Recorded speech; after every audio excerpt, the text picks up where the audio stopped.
Olá pessoal, segundo encontro.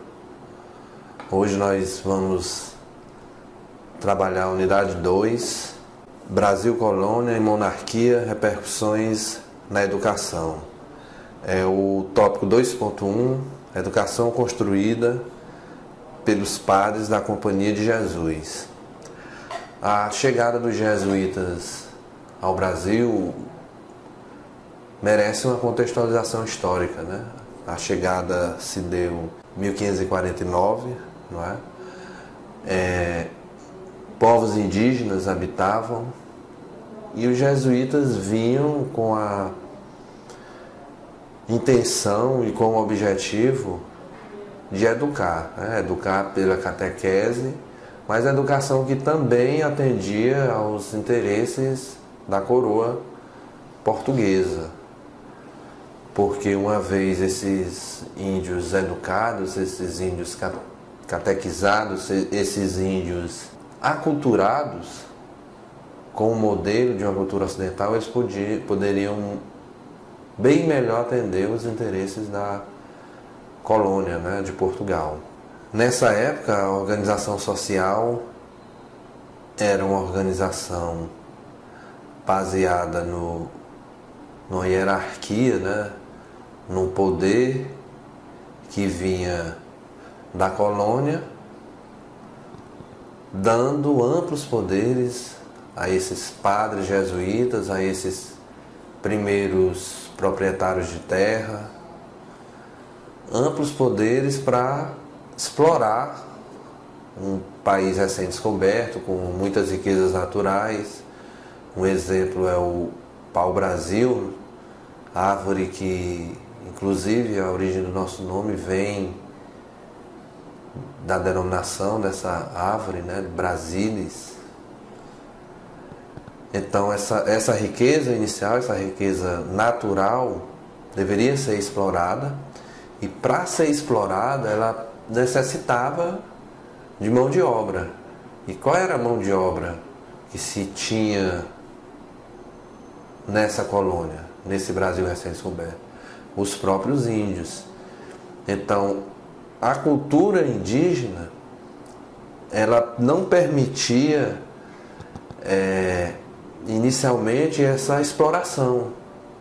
Nós temos como exemplo que as atividades agrícolas, elas eram destinadas às mulheres. Os homens, eles ficavam com a caça, com as guerras com outras tribos. Então a agricultura, que era uma agricultura familiar, uma agricultura de subsistência, era destinada às mulheres. E as mulheres, pela própria questão biológica, pela própria questão física, ela não tinha condições de ser explorada como os índios, né? Então essa forma de organização que eles encontraram, uma forma que os conhecimentos eram passados via oralidade, não existia uma educação formal, se tratava de índios, causou um estranhamento, né? Toda essa organização social, toda essa forma de viver dos índios causou um estranhamento dos colonizadores,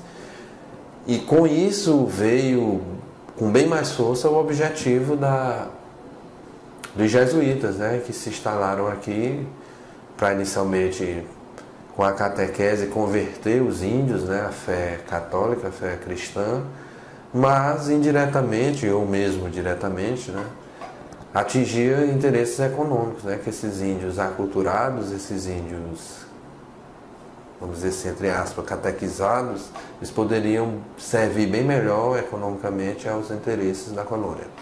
Então, esses índios ofereciam, a partir de 1549, com a chegada dos jesuítas, a catequese, né, que era a preparação para o trabalho e a alfabetização aos nativos nos aldeamentos. E também esses padres jesuítas criaram para as elites colégios, seminários e internatos que ofereciam 4 cursos: elementar, humanidades, ciências, artes, filosofia e teologia. Vejam aí o início dessa dualidade da nossa educação. Se a gente se perguntar hoje por que tem uma escola pública que comumente atende aos menos favorecidos e um ensino destinado aos mais favorecidos, aos mais abastados, aos que têm o maior poder aquisitivo, a gente pode encontrar as origens aí com o início dessa educação, com a chegada dos jesuítas. Quando você destinava aos filhos dos colonizadores, a uma elite que se constituía, um ensino baseado nas humanidades, né, como eu já citei, com ciências, artes, filosofias e teologia, e para índios e aqueles que surgiam desses cruzamentos, né, entre índios e brancos, europeus, portugueses que chegaram, essas pessoas que não eram os colonizadores, você já constituía aí o berço de uma dualidade na educação, ou seja, uma educação voltada para as elites, né, que fornecia uma série de conhecimentos que as elites aspiravam, baseados na filosofia, na teologia, nas humanidades, na ciência, e para, no caso, os índios, ou aqueles que não eram os proprietários, uma educação baseada na alfabetização, na catequese, uma educação elementar. Aí a gente encontra a origem dessa dualidade que até hoje perdura no nosso sistema educacional sistematizado, nosso sistema de educação. O resultado do projeto de colonização com a colaboração religiosa foi uma sociedade hierarquizada e autoritária, centrada nas autoridades católicas e monárquicas. Ou seja, existia uma aproximação do Estado com a Igreja e o rei centralizando, estabelecendo uma hierarquia com as concessões de terras aos exploradores, aos colonizadores, e junto com o rei, também nesse sistema autoritário estava a Igreja, né? A Igreja tinha uma grande força nessa época. A partir da Idade Média, a Igreja ela se confundia muito com o Estado, né? Os dois andavam par e passo nesse comando, nesse governo. Então, esse projeto de colonização, ele favoreceu essa sociedade hierarquizada, né? Onde você tinha os detentores do poder, os latifundiários, o rei e os religiosos, de outro lado, as pessoas que eram exploradas. A transmissão dos valores, a transplantação da cultura e da visão do mundo dos europeus e a doutrinação e evangelização católica dos povos conquistados. Que eu já havia comentado, né, ainda nessa contextualização, um dos objetivos dessa colonização era realmente essa aculturação, né? Fazer com que esses povos adquirissem essa cultura europeia, esses costumes europeus, para que eles ficassem mais dóceis e mais fáceis de serem explorados pelos colonizadores como mão de obra, né? Como mão de obra barata. Praticamente recebiam só alimentação e com isso colaborar para esse projeto da colônia, né? Fornecer poder tanto ao rei como à Igreja. Mas dentro desse processo houve uma resistência indígena, pela própria cultura indígena. Eles não se entregaram muito fácil, porque já que nessa cultura o homem, o índio do sexo masculino, era destinado à guerra e à caça, e a mulher à agricultura, quando você colocava um índio do sexo masculino para trabalhar na agricultura, aquilo para ele era um rebaixamento, era uma humilhação. E muitos índios não resistiam, se revoltavam. Há relatos que até tribos, os índios cometiam suicídio. Eles comiam terra, paralisavam o intestino, morriam de infecção, porque para eles era melhor a morte do que essa humilhação de trabalhar como escravo. E essa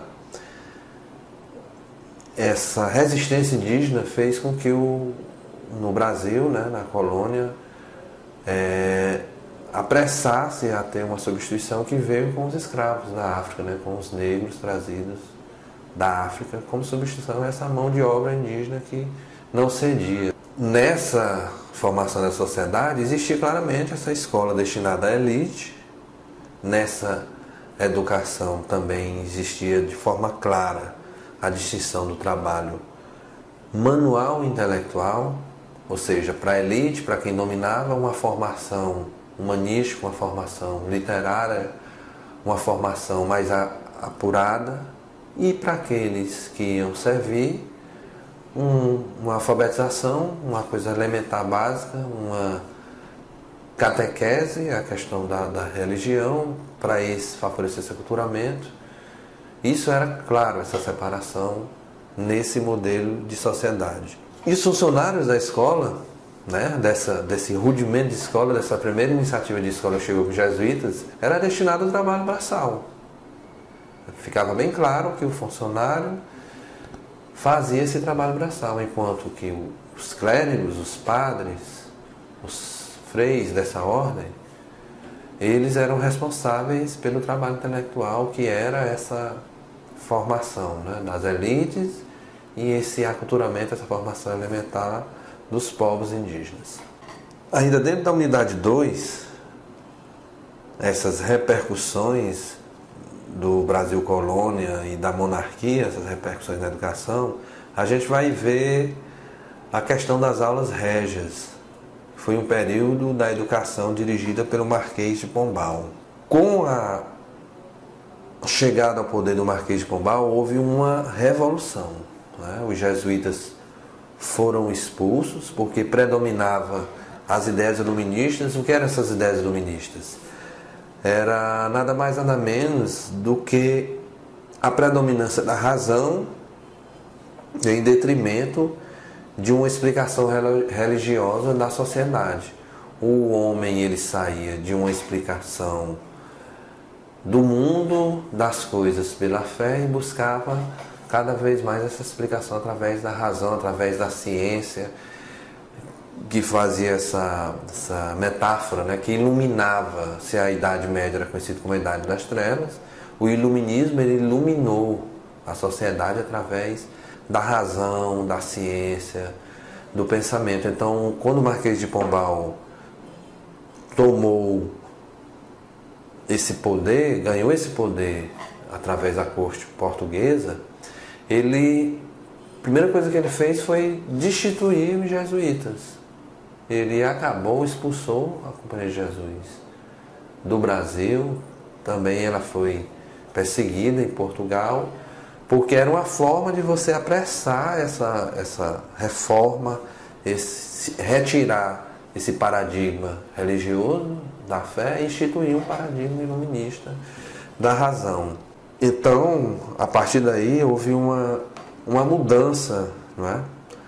Os padres jesuítas foram expulsos, como eu já havia comentado, em 1759, 210 anos, né, após sua chegada. Com essas mudanças trazidas pelo Marquês de Pombal, a língua portuguesa passou a ser língua oficial. Antes o latim caminhava aí lado a lado. Houve uma criação de uma mesa censória com o objetivo de censurar livros indesejáveis. Era também uma forma de você controlar, não é? Fazer com que saísse esse paradigma religioso e entrasse esse paradigma iluminista, mais voltado para a questão da ciência, da razão. Quando você desmantela um sistema de ensino que, de uma certa forma, existia com os portugueses, já existiam muitos colégios, já existiam muitas escolas, quando você desmantela isso, é necessário que você tenha recurso para que você coloque algo para substituir. Esse recurso veio com a criação do subsídio literário. Ele era cobrado através da produção do aguardente nos engenhos e das carnes produzidas nas fazendas na época da colônia. Esse imposto também foi conhecido como canada, né? No caso do imposto cobrado no engenho, né? Canada vem da exploração da cana, né? A cana que fabrica fonte, né, para a fabricação do aguardente, que a gente conhece como cachaça. E com esse imposto ele criou as aulas régias. Ao invés de ele ter um sistema de ensino, os colégios que existia com os jesuítas, ele criou um sistema estratificado, né, bem diluído, bem disperso, com aulas régias, que eram aulas ministradas de forma dispersa, sem nenhuma organização, como a gente conhece hoje, que você tem um currículo, né, que você vai para uma quinta, uma sexta série, hoje sétimo, oitavo ano, com todas aquelas disciplinas, com todas aquelas aulas que você tem que frequentar, que são oferecidas de forma obrigatória. Na época dessa reforma, conhecida como Reforma Pombalina, o que existia eram essas aulas régias que eram ofertadas de forma fragmentada, de acordo com o que você tinha para custear e também com a oferta de professores para contratar.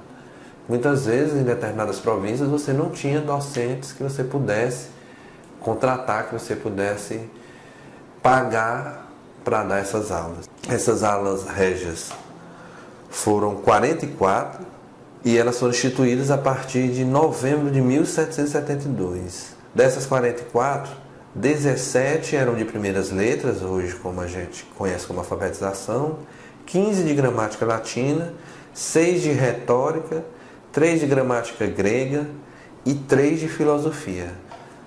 Era assim que era organizada essas aulas régias. Como eu já falei, elas eram suficientes e sazonais, ou seja, elas eram ofertadas em determinadas épocas. Não existia uma continuidade, não existia uma regularidade. E quem ministrava eram professores leigos ou membros das ordens religiosas, que aqui ficavam, né? Os que foram expulsos foram os jesuítas, e os professores pagos com impostos municipais ou contratados por fazendeiros. A ênfase, né, dessas aulas régias era a ortografia, gramática da língua portuguesa, doutrina cristã, história da pátria, aritmética. Essa aritmética era aplicada ao estudo de moedas, pesos, medidas, frações e normas de civilidade. Como não poderia deixar de ser, não é? Uma oferta de estudo que não é realizada de maneira organizada, regular, com tempo definido, com espaço definido, ela só pode gerar uma insuficiência. Então elas foram insuficientes e mesmo com professores vindo de Portugal, em determinados casos, elas não prosperaram, tiveram pouco sucesso. Esses professores que vieram de Portugal, eles ensinavam gramática latina, matemática, geometria, poética, retórica, lógica e filosofia, além de aulas de comércio. Você já vê aí um currículo mais voltado para uma formação humanística. Ainda dentro da unidade 2, nós vamos ver agora, dentro do Brasil, colônia e monarquia, essas repercussões da educação, o que mudou com a chegada da família real portuguesa, o que mudou na educação. Principalmente o que mudou foi a educação das elites, né? A chegada da família real no Brasil, em 1808, ocorreu por conta da invasão de Napoleão a Portugal. Então a corte, toda a corte portuguesa teve que mudar para o Brasil por conta dessa invasão francesa. Então, com essa chegada, houve a necessidade de uma readequação, de uma mudança também no Brasil. De uma certa forma, isso foi benéfico, porque mesmo destinado às elites, mesmo de forma insuficiente, houve uma mudança na educação, houve melhorias, foi criada mesmo por decreto e pro forma, ou seja, só para fazer de conta a primeira universidade brasileira. Foi criada a biblioteca, parques. Então essa chegada foi benéfica, mesmo que essas benéficas elas tenham acontecido mais para as elites. Afinal de contas, uma corte, uma monarquia, ela não tem essa intenção de estar fazendo política, de estar governando para os menos favorecidos. Então, nessa época, o Brasil colônia era patriarcal, um modelo econômico agroexportador, fundado nas grandes propriedades rurais, na força de trabalho dos africanos, que já estavam de maneira forte presente, e seus descendentes, na monocultura e na extração de minérios. A principal cultura era a cana-de-açúcar, não é? Já existia também a exploração de minérios, principalmente na região de hoje Minas Gerais, Ouro Preto, e era assim que a economia funcionava. Essa divisão da sociedade em classes levou vários levantes, né, organizações que lutavam contra esse sistema monárquico, né, contra esse sistema elitista. A gente pode citar os levantes, o Quilombo de Palmares, né, que foi organizado por negros fugitivos das fazendas, se organizou hoje no estado de Alagoas. O Quilombo de Palmares ficou famoso por ter realmente resistido, uma resistência negra à escravidão, a toda a condição de miséria. A gente tem a Conjuração Baiana, a Inconfidência Mineira, que foi liderada por Tiradentes, a Confederação do Equador. A gente pode citar entre outros levantes. Nessa época houve uma intensificação da educação das elites através da formação dos bacharéis e magistrados, né, principalmente na área de direito. Era comum na época as famílias dos grandes proprietários, com os seus filhos, ela tem um filho para ser um doutor, um bacharel em direito, um filho para entrar na religião, para se formar padre, e um filho que ia administrar a fazenda. Então essa família, ela estabelecida nessas três vertentes, um doutor na área do direito, um para cuidar da fazenda e um religioso, ela estava agindo aí nas três dimensões de poder dessa sociedade. As ações de Dom João VI estavam voltadas para a educação daqueles que, por serem de família nobre, deveriam estudar para continuar os negócios do pai, o proprietário das terras. Então ficava bem clara essa intenção. Você fornecer estudo para quem precisava de estudo. E a ótica na época era quem precisava, era quem ia administrar, era quem era o filho das elites. Muitos deles mandados para a Europa, para estudar na França. Por que o pobre precisava de estudo? Não tinha motivo. Em virtude dessa necessidade de formação de bacharéis, os professores tinham que ser formados na Europa, né? Eram trazidos da Europa, ou filhos da elite que retornavam ao país. Nesse contexto, os funcionários das escolas trabalhavam nas casas dos senhores ou eram escravos com bom comportamento.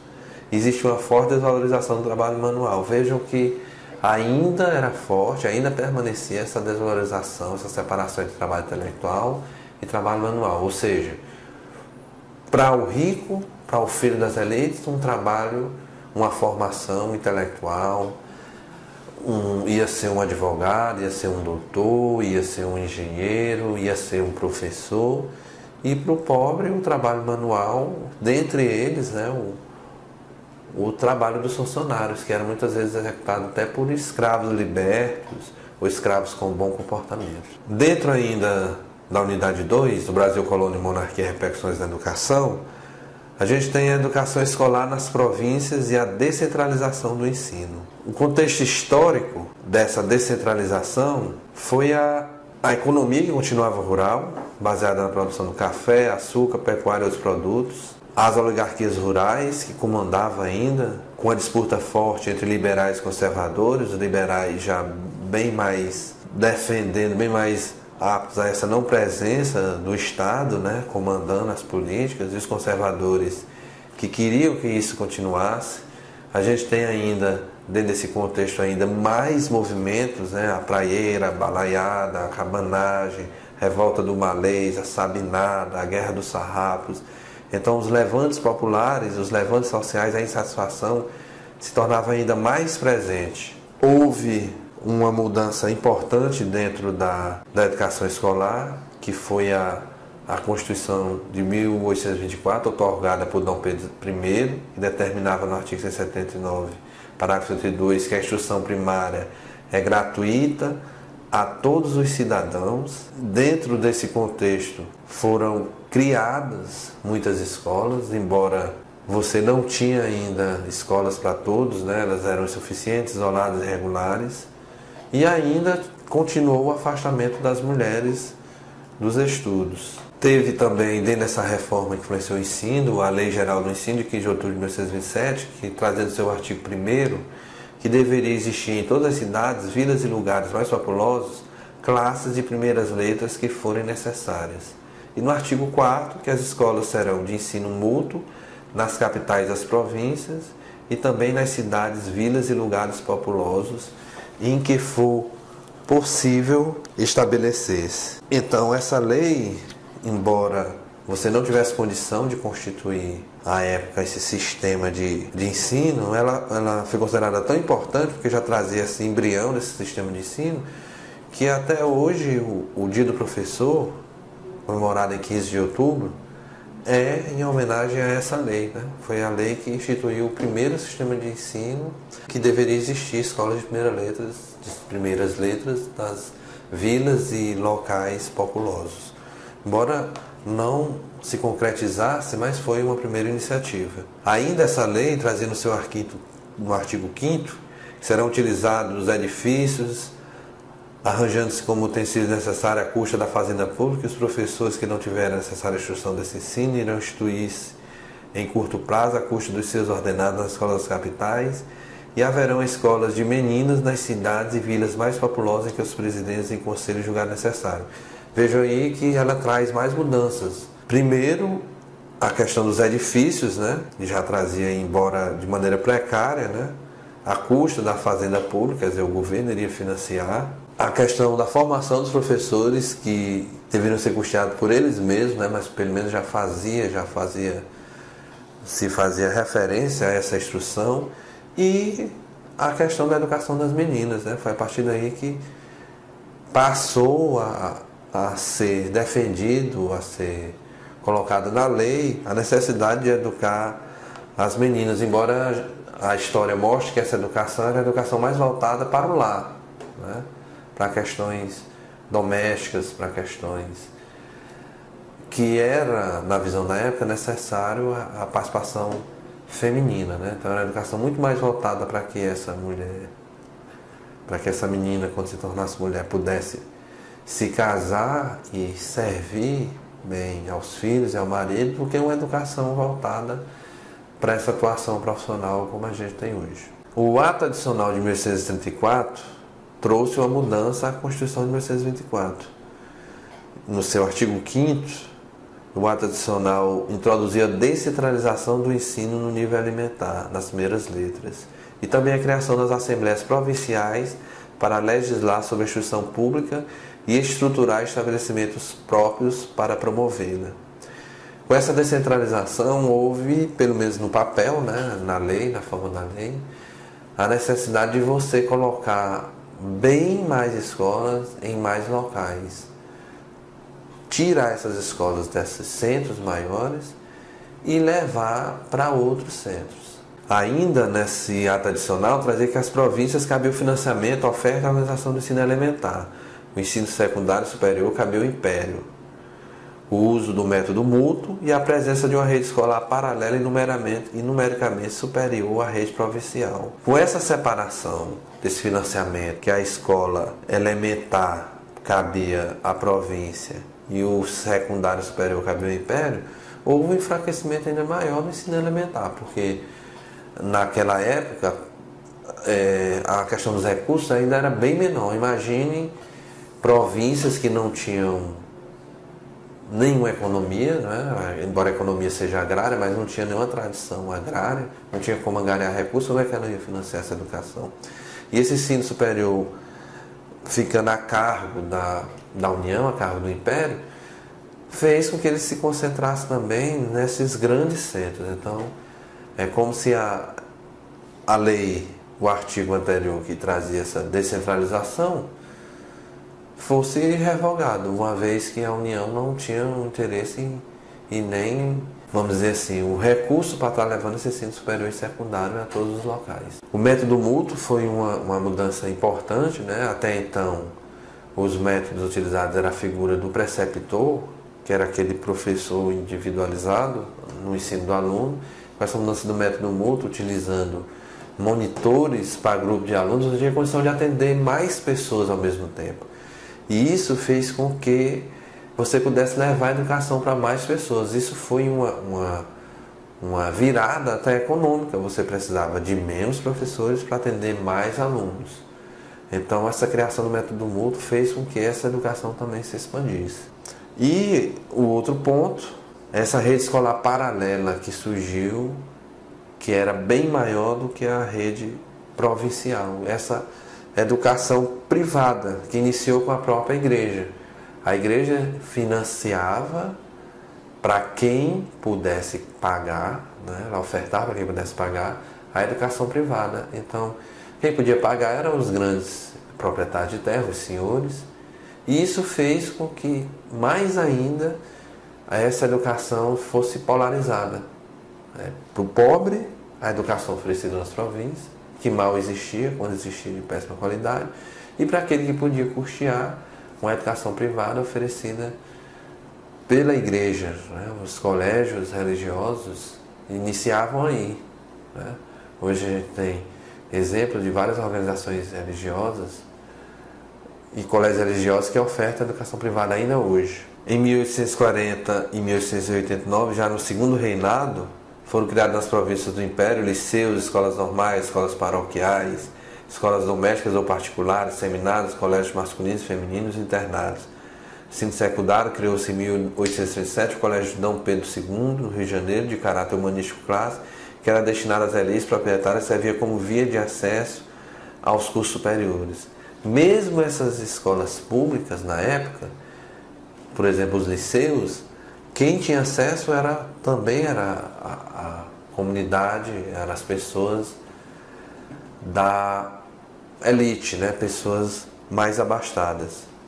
O decreto 1331, de 17 de fevereiro de 1954, no seu parágrafo 69, estabeleceu que nas escolas públicas do país não seriam admitidos escravos e a previsão de instrução para adultos dependia da disponibilidade de professores. Estava claro, né, nesse decreto que não existia intenção nenhuma de se educar escravos, se educar adultos, né, se educar pobres. A intenção, o objetivo era educar a elite, para comandar, para administrar, já que para escravo, para pobre, restava o trabalho manual. E para trabalho manual não precisava se educar, já que existia, como eu já comentei, essa separação entre trabalho intelectual e manual. Trabalho manual desqualificado e intelectual altamente qualificado, destinado para as elites.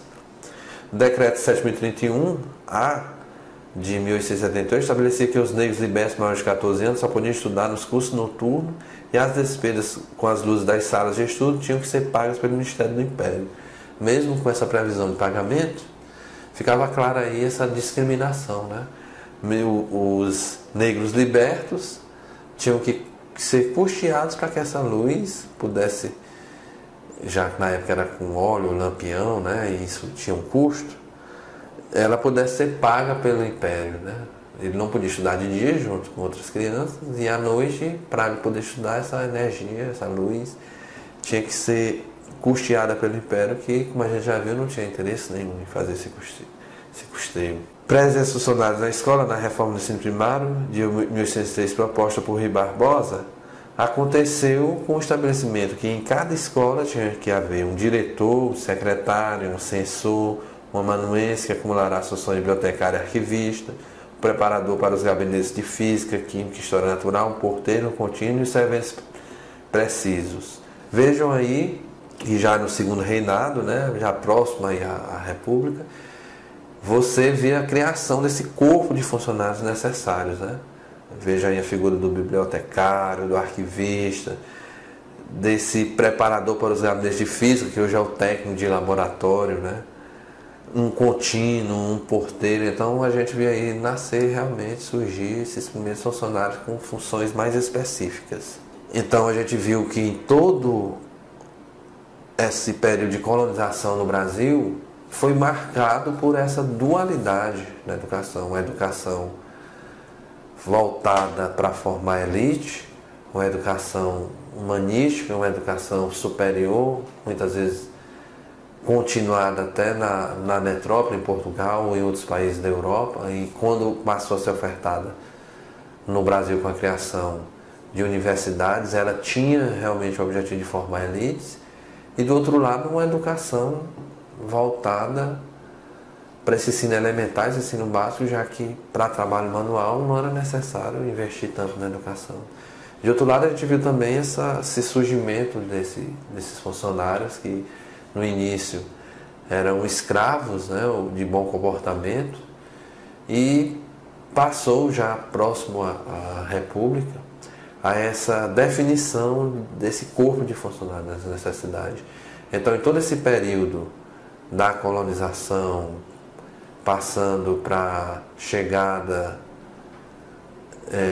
da colônia portuguesa no Brasil em 1808, para a questão da dependência do Brasil, nós, no primeiro e segundo reinado, nós vimos essa forte presença dessa educação destinada às elites, mesmo com algumas leis institucionalizando essa criação do sistema de ensino, a gente vê isso bem marcante.